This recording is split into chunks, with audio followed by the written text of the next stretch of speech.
I was asking some of you this morning, what are you doing coming to the late service? And for those of you coming for the 10:30 service, you're right on time. Isn't it great to be together in worship in one service again? It's exciting. And I want to thank you for joining us today, both here in person and online. We have viewers literally all across our nation joining us in worship. So thank you. We are in a series called This Matters. We kicked it off with a message, you matter to God. You matter to God and to His church. You matter to this MCC family. You are worth searching for. You are worth forgiving. You are worth dying for. So accept it. And others matter to God too. Part of our mission is to share that news with them and to show them by loving them with the love that the Lord has loved us with. Then we moved on to spiritual things matter. The first and second most important thing we can do, nothing greater, is to love the Lord our God with all of our hearts, our souls, and our minds, and all of our strength. And the second is like it, love your neighbor as yourself. Love God, love others. Seek the things of God first, are you? And love others with the love He has loved you at home, at work, at school, socially, and yes, in the church. This morning, we're going to take it one step further. Your work matters to God. Work is a major component of all of our lives. It's unavoidable. And yet, survey after survey after survey shows that most people are not satisfied with their work. Let me share with you some of the jobs that just didn't quite do it for me as I started off my working years. My first job was working in an orange juice factory, but I got canned because I couldn't concentrate. What? You don't believe I worked in an orange juice factory? Then I worked in the backwoods of Kentucky as a lumberjack. But I couldn't hack it, so they gave me the axe. And y'all are so supportive. And then I worked for a little while at the muffler factory, but I didn't work there very long. It was too exhausting. Oh, there's a little more moans and laughs there. And I thought I'd try to be a professional fisherman. But I soon discovered I couldn't live on my net income. All right, I'm going to quit right there. Yeah. I love your support. I know, you know, I never had any of those jobs. But all puns aside and all kidding aside, work is God-given and work matters. Think of the first words of the Bible. In the beginning, from the very start of everything. And what's the first verb in the Bible? In the beginning, God created. He went to work. God created the heavens and the earth. The Bible doesn't say in the beginning God sat majestically. I'll get it out in a minute. How do you say that word? Majestically? Thank you. She's my vocabulary expert over here. Thank you, Stephanie. I know. In the beginning, God sat majestically in the heavens and gave work orders for the angels to build Him a world. Doesn't say that. It doesn't say in the beginning God was filled with love and beauty. It says in the beginning God created. And even before the fall of humanity, God told our first parents to tend the garden, to work in the garden, to make it fruitful. The Lord God took the man and put him in the Garden of Eden to work it and keep it. Work is a God-given thing. But when work leaves God out or pushes God to the edge, when work becomes separate from God, it's not work the way God intended for it to be. In Psalm 127, David is writing to his son Solomon, who was going to build the temple. And he says to him, unless the Lord builds the house, those who build it labor in vain. If you work in a way that leaves God out, then your work is in vain. That kind of work is unfulfilling, and you come to dread it. You can't wait to change it or to retire from it. Or it leaves you constantly looking for another thing to do that offers more. And I'm not just talking about more money or more benefits. Most of you have probably never heard of Dr. Daniel Doriani, but he holds a Master of Divinity's degree and a PhD from Westminster Theological Seminary, as well as a Master of Sacred Theology from Yale Divinity School. He's a research fellow at Yale University, a professor of theology, and serves as vice president at Covenant Theological Seminary. He's founder and president of the Center for Faith and Work in St. Louis, and was also a lead pastor for 15 years. And yet, with all of that spiritual background, he is best known for a work that took him 20 years and was just published 2 years ago. Work, its purpose, dignity, and transformation. He writes of this experience while interviewing hundreds of people for my book. I noticed how many began to describe their work with 2 words: I just.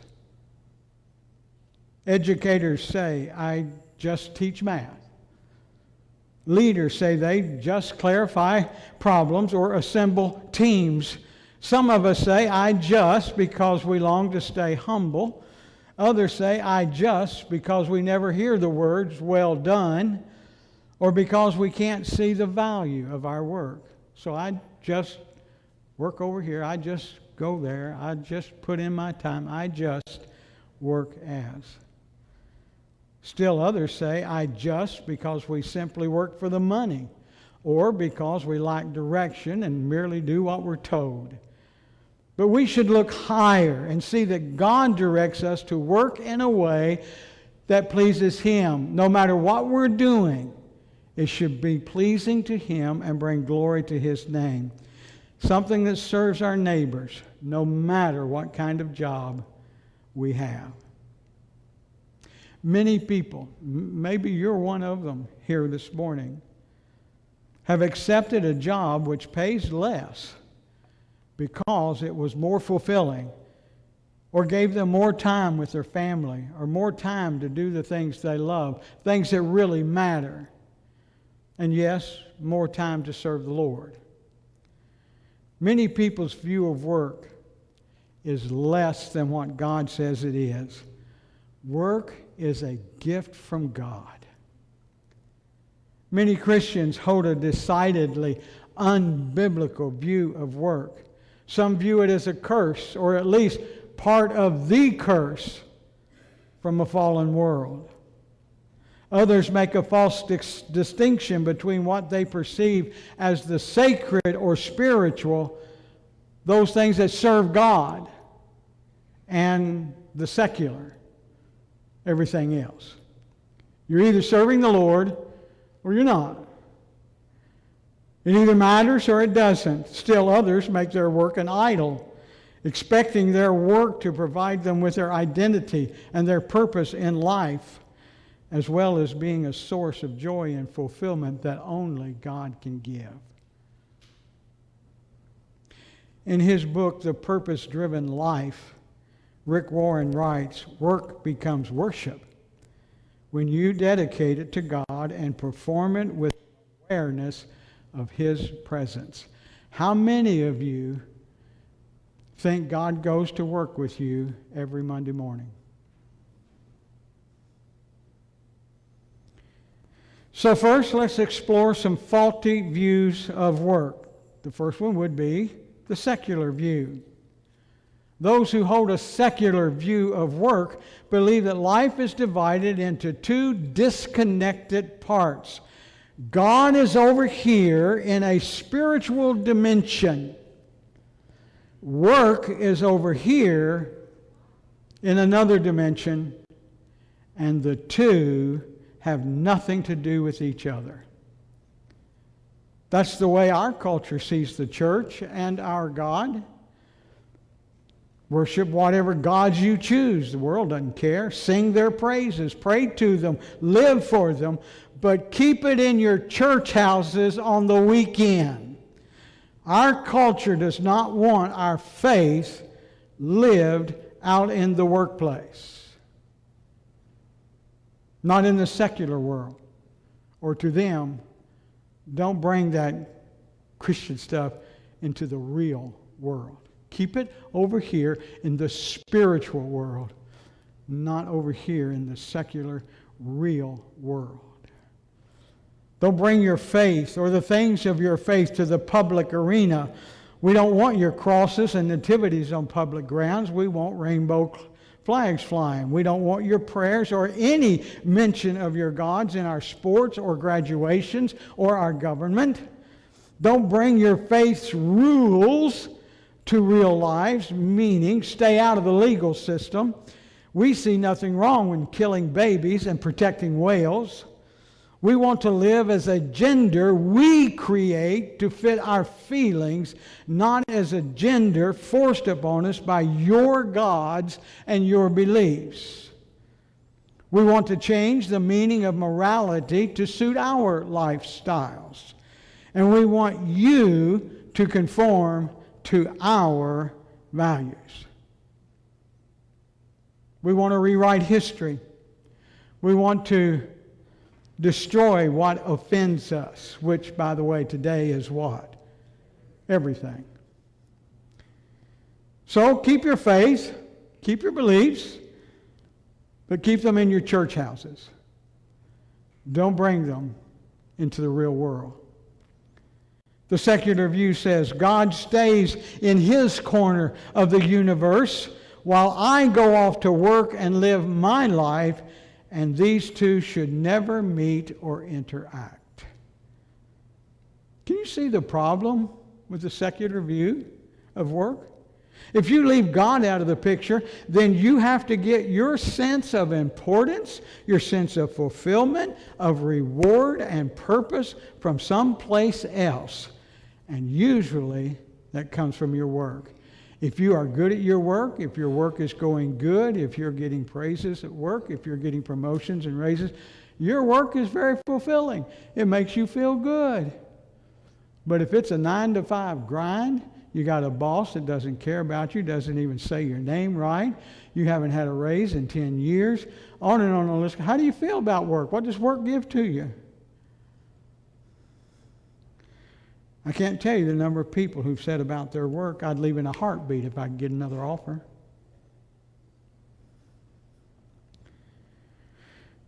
Work becomes the answer to the questions, who am I? Why am I important? That's a very shaky foundation, because what happens if you lose your job? This pandemic showed a lot of people. You can lose your job.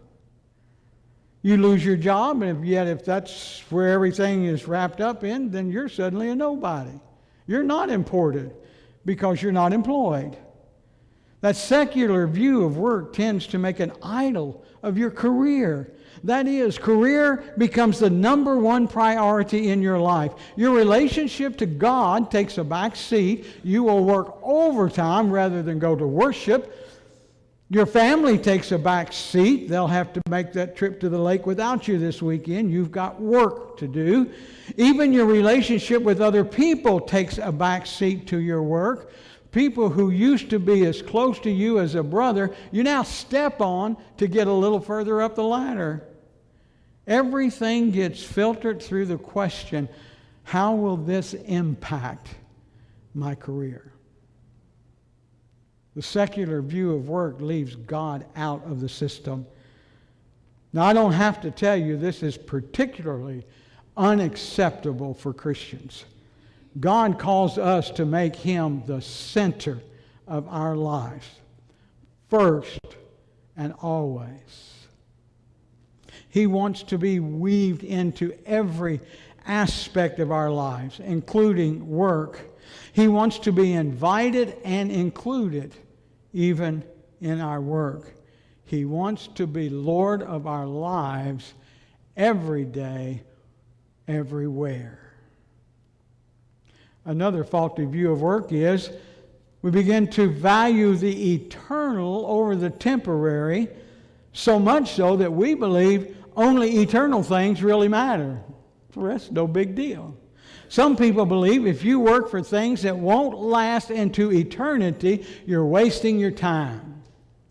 The truth is, God created two sides of reality: the temporary and the eternal.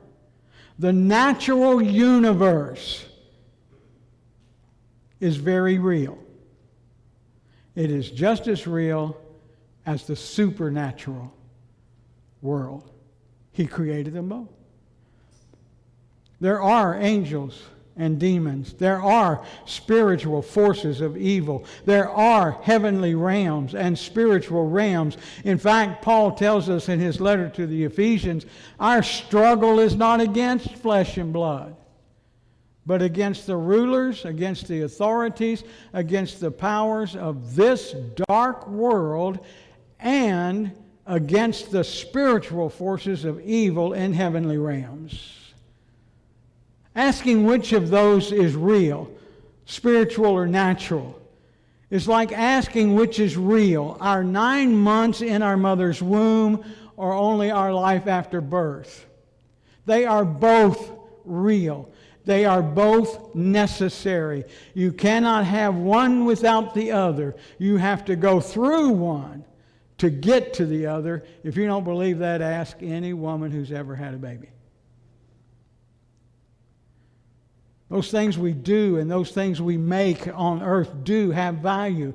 It's okay for things to have simply temporary value, since God chose for us first to live in time before we get to live in eternity. Our work counts in both time and eternity because God is looking for faithfulness now. And the only way to demonstrate faithfulness is within this physical world, amongst the temptation, amongst the evil forces, amongst all that. Will you be faithful? That's in this world. That's our test. Spiritual needs are important too, of course. But physical needs also need to be met. Isn't that why Jesus fed the hungry, healed the sick, raised the dead? Try sharing the gospel with somebody who hasn't eaten in 3 days. Some needs are temporary, and those need to be met too. Man's first job was to take care, to look after God's creation. Remember? God created mankind in His own image. In the image of God, He created them. Male and female, He created them. And God blessed them and said to them, be fruitful and increase in number. That's the only commandment we ever kept. Fill the earth and subdue it. Rule over the fish of the sea and the birds of the sky and over every living creature that moves on the earth. Take control of this world. Take care of it. Keep it. Tend it. Work it. In the very next chapter, we read, the Lord God took the man and put him in the Garden of Eden to work it and keep it. We're here for a purpose, and the physical world's just as valuable to God as the spiritual. Don't try to separate temporary from eternal. Since time began, God has been equipping people with abilities to meet the needs of His creation, man and the animals, plant life and sea life alike. You want a house built? Call him, don't call me. I tried to help him build my deck. Didn't I, Howie? He soon asked me to go get him something to drink. That became my job. Don't let the water run out. Or you could carry that board over here. We need another one of those. But use this saw, drive that nail. Not on my work site. You want your car fixed? I call on Jim a lot. I won't tell on you there, okay? That's money under the table. And I'm going to double it, right? 2 times 0 is... You get what I'm saying? God's equipped each of us to do something to help in this world and to help each other in this world. But He hasn't given us all the same gift. You want someone to marry you? I don't mean marry you, but to officiate your wedding? I'll be glad to do that. You want to be baptized? Anybody can do that. Jeff can do that. If you want a real preacher to baptize you, I can do that too. Since the beginning of time, God's equipped each of us with abilities to meet the needs of His creation. And in meeting the legitimate physical, temporary needs of people, our work serves people, and people have eternal value because God loves people. A third faulty view of work is when we see it only as a platform for doing evangelism. Now, don't misunderstand me. Evangelism is a priority, true. But it's not our only priority. Paul tells us in his letter to the Galatians, therefore, as we have opportunity, let us do good to all people, especially to those who belong to the family of believers. Not only to the family of believers, and don't force it down people's throats, and don't demand it, but as opportunity lends itself, as opportunities come, do good to all people.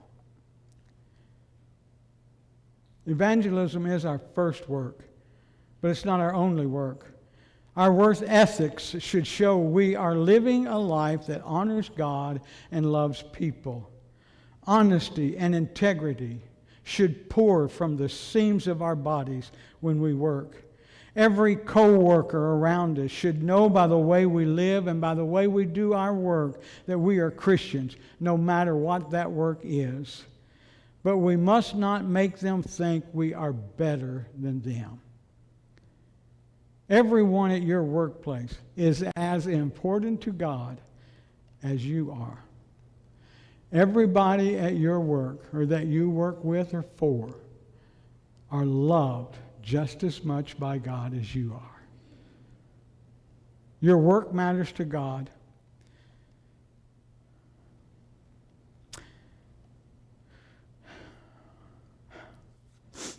In their book, Your Work Matters to God, by the way, we host that seminar here by webcast every year. Your Work Matters to God. In their book, the author suggests 4 major reasons why your work is valuable.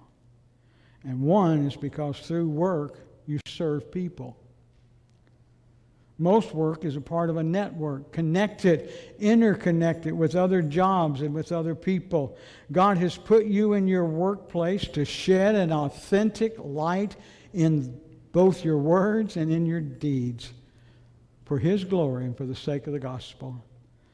Far too many people in our world view the church as full of hypocrites. Where do you think they get that idea? Could it be from Christians who say one thing on Sundays in church and then live another way at work on Monday? I think about where they observe the difference. They don't usually join us in church.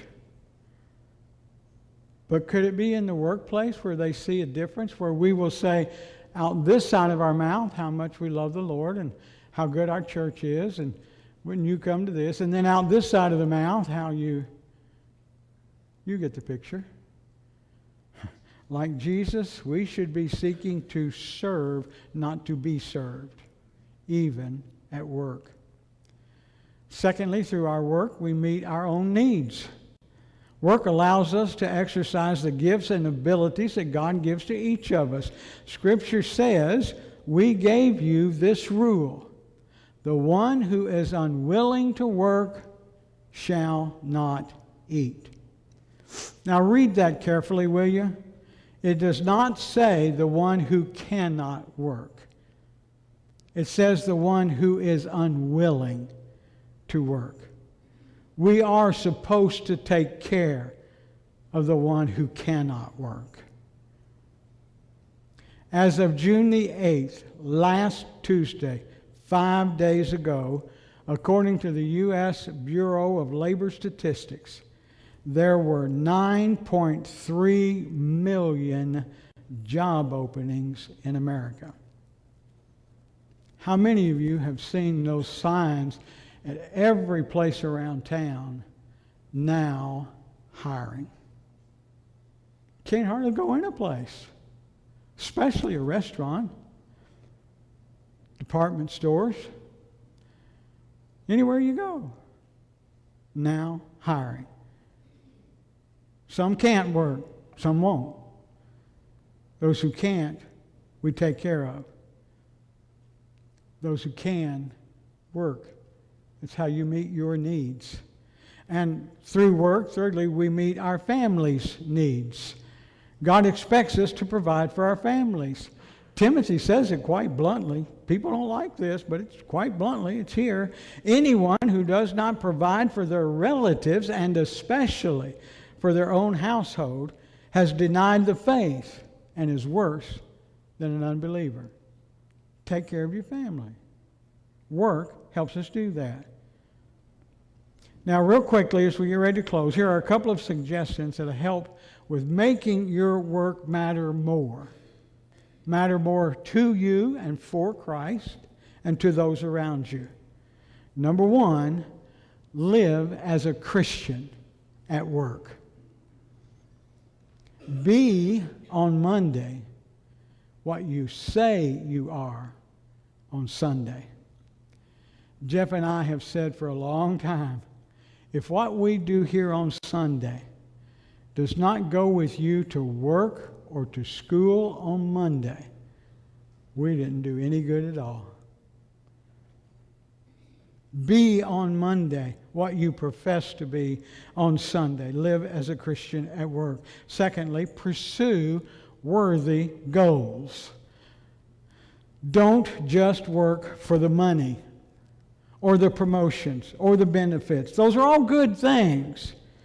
They are important, especially when you're trying to provide for your family and give to the needs of others and to the ministries of the church. But they should be more a result of your Christian character and good work than the pursuit of your life. And thirdly, even at work, look for people to serve and protect. They're all around you.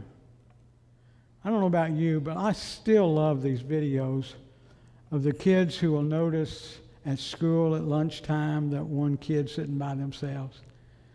You've seen those? So they pick up their tray, go over and sit with them, talk with them. Or they're protecting them when others start picking on them. I just love that. Look for those people. And then do something for them, with them.